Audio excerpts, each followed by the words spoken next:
Ma ogtahay inay jiraan dad kumanaan dollar ka sameeya YouTube iyagoo wejigood weligood la arkin? Waxaa loo yaqaanaa faceless YouTube journalists. Laakiin maxay yihiin? Sidee loo sameeyaa? Maxaase faa'iido ay leeyihiin?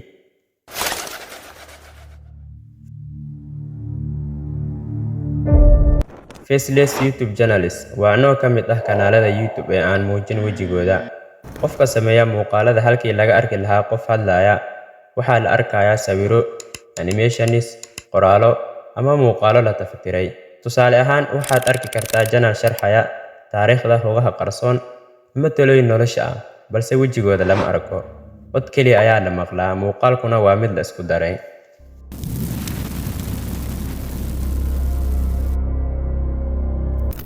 Dad badan ayaa doortay habkan sababo dhowr ah dartood. Asturnaan.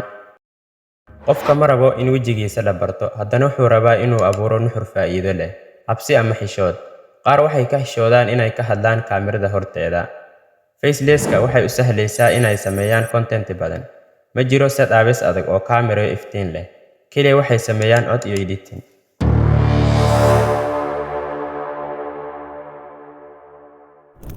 Waxaa jira noocyo badan oo faceless journalists ah. Qaarna si fudud ayaa ku samayn kartaa xitaa adigoo khibrad badan lahayn. Kuwa ugu caansan waxaa ka mid ah educational fact journalists, kuwa sharxaya xaqiiqooyinka iyo siraha adduunka.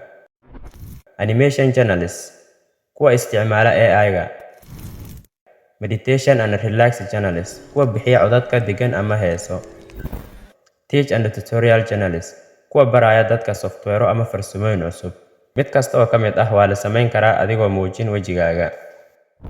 Hadda aynu si toos ah u galno faa'iidooyinka waaweyn ee faceless journalists ay leeyihiin. Asturnaan buuxda.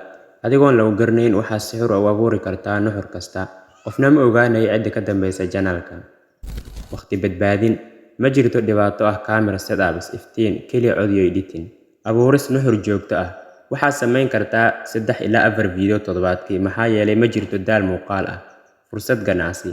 Faceless journalistka waxay si fudud u helaan lacagaha YouTube affiliate marketing ama xayeysiismo ku habboon dadka jecel qoraalka iyo codadka.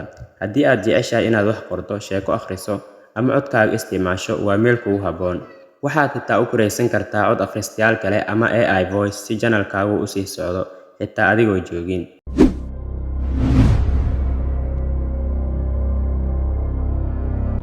Haddii aad rabto inaad bilowdo, waa tan sida ugu fudud aad ku bilaabi karto.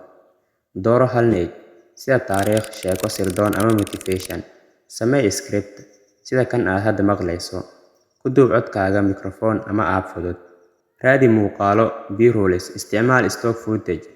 Websites aad ka soo qaadan karto waxyaabaha aad u baahan tahay. Editing. Ku dar muusig, qoraallo iyo codad. Kadib muuqaalkaaga upload garee, ku qor cinwaan soo jiidasho leh. Kadib saar thumbnail fiican. Ku dar hashtags. Ma jirto sabab aad ugu baahan tahay inaad wejigaaga muujiso. Waxa muhiimka ah waa fariintaada iyo tayadaada. Faceless YouTube journalists maahan wax cusub, laakiin hadda waa mid ka mid ah fursadaha ugu weyn ee internetka. Dad badan ayaa ku bilaabay hal video, maantana waxay haystaan kanaalo malaayiin views ah. Haddii aad jeceshahay inaad abuurto nuxur, laakiin aadan rabin inaad kaamira hortiisa soo istaagto, tani waa fursadaada. Bilow maanta, ha sugin maalinta saxda ah, sababtoo ah waqtiga ugu fiican waa hadda.